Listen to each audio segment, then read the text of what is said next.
Hola, ¿cómo les va? Hoy vamos a hablar de control de convencionalidad y derecho de la integración.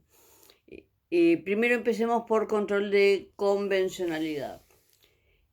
Ya conocemos el control de constitucionalidad, ¿sí? Es ese control que en Argentina ejercen los jueces de todas las instancias para velar por el respeto a la supremacía de la Constitución. No debería pasar, pero en la práctica puede ser violada la supremacía de la Constitución por una norma, por eh, alguna resolución, un decreto, por normas inferiores en general. Y en Argentina, quien es el encargado de recomponer esa supremacía es el órgano judicial, ¿sí? Bien, esto hasta 1994. Luego de 1994, con la incorporación del artículo 75, inciso 22, que incorpora 10 tratados de derechos humanos y un protocolo facultativo como parte con la misma supremacía que la Constitución, tenemos que ver cómo queda el tema de control. En este sentido, hay dos corrientes, una corriente constitucionalista y una corriente internacionalista. Para los constitucionalistas, el control no varía. Los jueces tienen que poner por encima de todo a la Constitución antes y después del 94. Esa es su función en materia de control, velar porque la Constitución esté por encima de cualquier otro instrumento jurídico. A partir del 94, ¿cómo fundamentan que se mantenga la supremacía de la Constitución y qué papel juegan estos tratados internacionales con la misma jerarquía cuando no armonizan y no coinciden la Constitución con ese tratado? ¿Por qué afirman que aunque no armonicen y no estén, no digan lo mismo, se contradigan, debe prevalecer la Constitución? Porque el artículo 75, después de mencionar estos 10 tratados y el protocolo facultativo, dice que los mismos no derogan parte alguna de cláusula alguna de la primera parte de la Constitución y se entienden como complementarios. ¿Sí? Es decir, que para esta corriente, si hay contradicción, como los tratados no derogan a la Constitución, sino que se deben complementar, la función sigue siendo la misma. ¿Sí? Hay un control de convencionalidad, es decir, que el resto de las normas que son inferiores armonizan tanto con la Constitución, control de constitucionalidad, como con los pactos internacionales con jerarquía constitucional de derechos humanos, control de convencionalidad. Se llama control de convencionalidad porque no hay una constitución para el continente o general, sino que lo que tenemos es convenciones, ¿sí? Que nos comprometen a través de la firma. Por eso se llama control de convencionalidad, que el compromiso de Argentina es el siguiente, entonces, que las normas inferiores armonicen con la Constitución, control de constitucionalidad, y que también las normas inferiores armonicen con esos 10 tratados y el protocolo facultativo mencionados en el artículo 75, inciso 22, a los cuales a partir del 94 se le otorga jerarquía constitucional. Para la tesis internacionalista, en cambio, Argentina, cuando no armoniza la Constitución y el tratado con jerarquía constitucional, debe hacer prevalecer el tratado internacional de derechos humanos con jerarquía constitucional. ¿Y en qué fundamentan esto? Argentina ha firmado la Convención de Viena sobre Derechos de los Tratados que impide a los países firmantes poner obstáculos de derecho interno para no cumplir con un compromiso firmado de estos, con las cláusulas de los tratados que firma, ¿sí? No puede poner ningún país firmante obstáculos internos para cumplir estos tratados que estábamos mencionando. Por otro lado, a su vez, quienes adherimos, entre ellos Argentina, al Pacto San José de Costa Rica, también nos comprometemos a cumplir las cláusulas que están en ese pacto.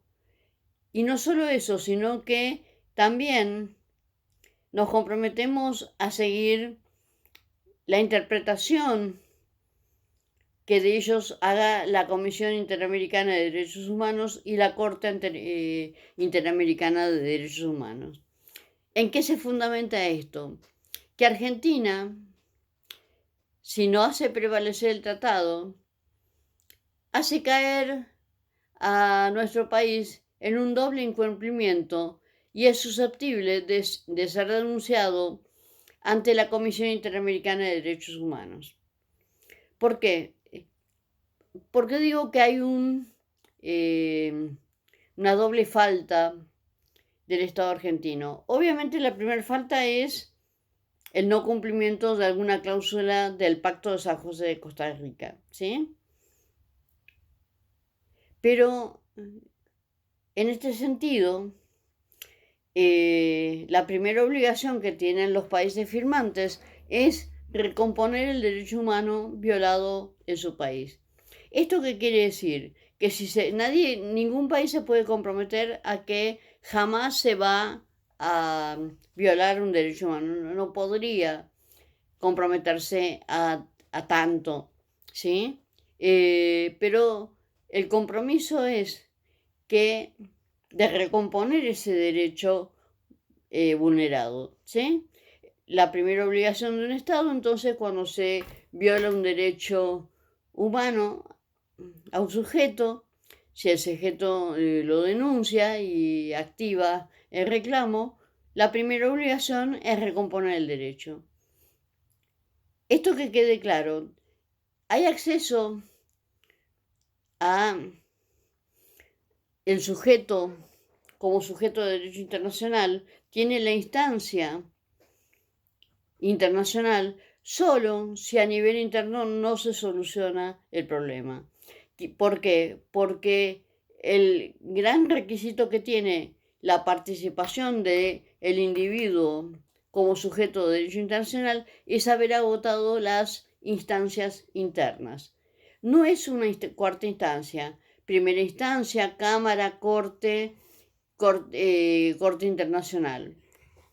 No es una cuarta instancia, justamente porque para activar esta vía de reclamo, que es una vía distinta a la interna, se tiene que haber agotado las vías internas. No es una cuarta instancia interna. Esto está dicho millones de veces, ¿sí? en muchos fallos y resoluciones. Bien, ¿cómo queda entonces el tema? La primera obligación que tiene un Estado es recomponer el derecho humano violado, ¿sí? Si no lo hace, se agotan las vías internas, ahí tenemos el reclamo internacional. ¿Cuál sería esa doble falla? Entonces, que daría lugar a una denuncia internacional a nuestro país. No haber recompuesto el derecho, o sea, que en nuestro país se haya violado el derecho y no haberlo solucionado por los canales internos, ¿sí?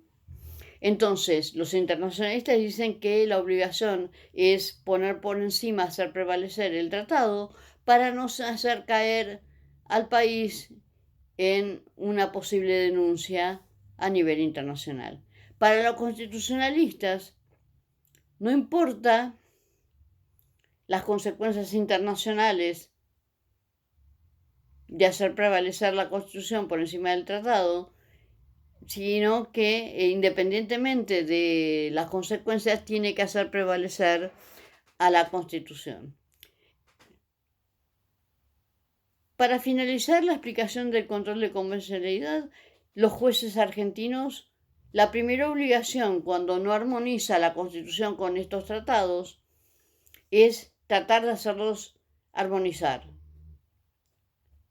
De no poder hacerlos armonizar, como dice el artículo 75, inciso 22, debe hacer prevalecer el tratado internacional. Esto para la tesis internacionalista. Para la tesis constitucionalista, también está primero la obligación de tratar de armonizar, pero cuando no armoniza, tiene que hacer prevalecer la Constitución, porque a nivel interno es la ley suprema, no importa las consecuencias internacionales que nos traiga el incumplimiento. Esas dos corrientes tienen. Y ese es el control de constitucionalidad y el otro es el control de convencionalidad. Velar porque las normas inferiores respeten la Constitución y respeten las convenciones con jerarquía constitucional. El problema es cuando no armonizan la Constitución con esas convenciones que tienen jerarquía constitucional y que su única temática exclusiva es de derechos humanos. Bien, pasemos ahora brevemente a explicar. ¿Por qué digo brevemente? Porque habría mucho que hablar. Solamente presento el tema como generador de debate y de reflexión. El tema del derecho a la integración de los países, ¿sí? La historia constitucional, la historia en general, muchas veces es pendular, ¿sí? O hay giros, vueltas atrás. Y en este caso, hasta hace poco había que hablar de una manera sobre el derecho de integración y hoy estamos en presencia de cambios que nos hace por lo menos estar alerta a si lo que veníamos diciendo sobre la integración se mantiene. Cuando estudiamos las etapas del constitucionalismo, vimos que en la última etapa, la actual, hay un protagonismo del derecho internacional, ¿sí? Los países se han integrado mundialmente, la ONU, se han agrupado continentalmente, la OEA en nuestro caso, la Unión Europea, entre otras uniones, ¿no? Pero bueno, por nombrar dos. Y el proceso ha seguido con una integración regional. Mercosur, Unión Europea, entre otras, ¿sí? Vamos a hablar en general y centrándonos en el Mercosur. Esta era la tendencia, ¿sí? En donde los países iban cediendo soberanía, es decir, admitían algo superior a ellos en materias económicas, en materia de resolución de conflictos, al integrar estos acuerdos, estos últimos, los regionales, por ejemplo el Mercosur, admitimos tomar resoluciones en común en materia económica, tema importación, exportación, aranceles, cupos, entre otras cosas. También hemos admitido a nivel continental la obligatoriedad de las sentencias de la Corte Interamericana, no solo la sentencia, sino su interpretación de las cláusulas de la convención, ¿sí? En este proceso entonces de protagonismo del derecho internacional, donde hay una tendencia a tomar soluciones conjuntas y una tendencia a solucionar temáticas comunes en un marco de colaboración entre los países, potenciando las regiones, ¿sí? O sea, unirse para potenciar la región.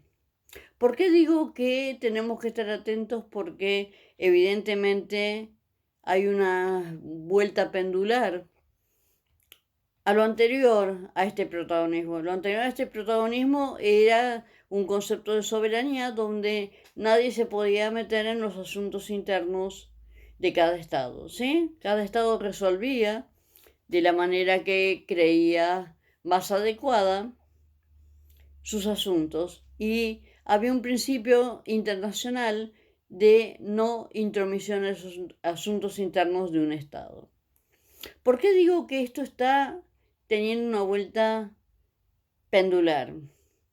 Evidentemente las crisis económicas, cuando estamos integrados regionalmente, continentalmente, las crisis económicas en un estado repercuten en otros, ¿sí? La idea es no perjudicarse, sino todo lo contrario, apoyarse ante esas crisis, ¿sí? Pero evidentemente no deja de afectarnos lo que pasa en otro estado. Lejos de pensar, bueno, que se arreglen solos, el protagonismo del derecho internacional indica que lo que pasa en un país le importa al resto, sea continentalmente, sea en general o sea regionalmente, ¿sí? Nos unimos para apoyarnos, para ayudarnos y para optimizar los recursos, que cada uno dé lo mejor de sus recursos. Pero las crisis económicas mostraron que de repente los países se han visto perjudicados ante las crisis económicas de alguien integrante de su región y empezó a molestar esto. ¿Por qué me tengo que ligar la crisis de tal país, de tal otro, de tal otro?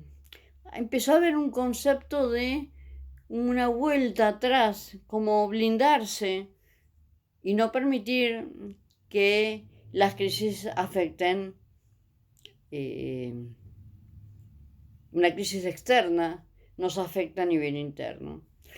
Tienen el caso de el Brexit, la salida de Inglaterra, de la Comunidad Europea, totalmente impensado, ¿sí?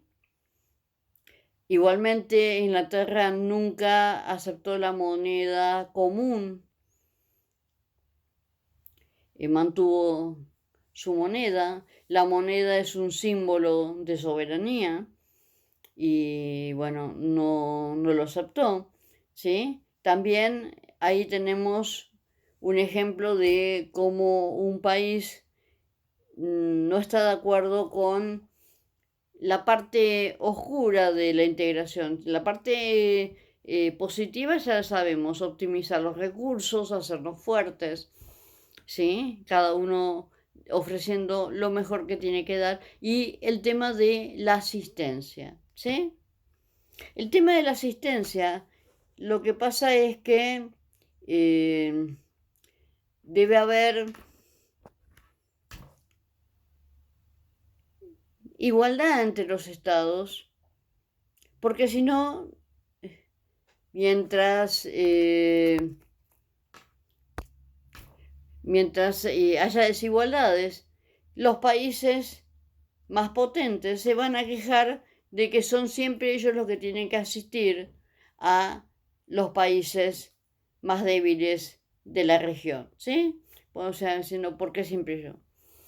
Bien, fundamentalmente ahora estamos en un proceso también que es tan reciente que lo único que podemos hacer es observarlo y ver cómo progresa. La pandemia también ha mostrado que los países se les ha dificultado encontrar soluciones, en común. ¿Sí? Cada estado ha tomado sus distintos caminos para resolver el tema de la pandemia, ¿sí? Cuáles son las medidas sanitarias, las restricciones, por cuánto tiempo. Esto entonces, en cuanto a regionalización, pone en tela de juicio los cimientos de la regionalización, ¿sí? Bueno, les agradezco mucho y espero que les haya sido útil estas reflexiones. Gracias.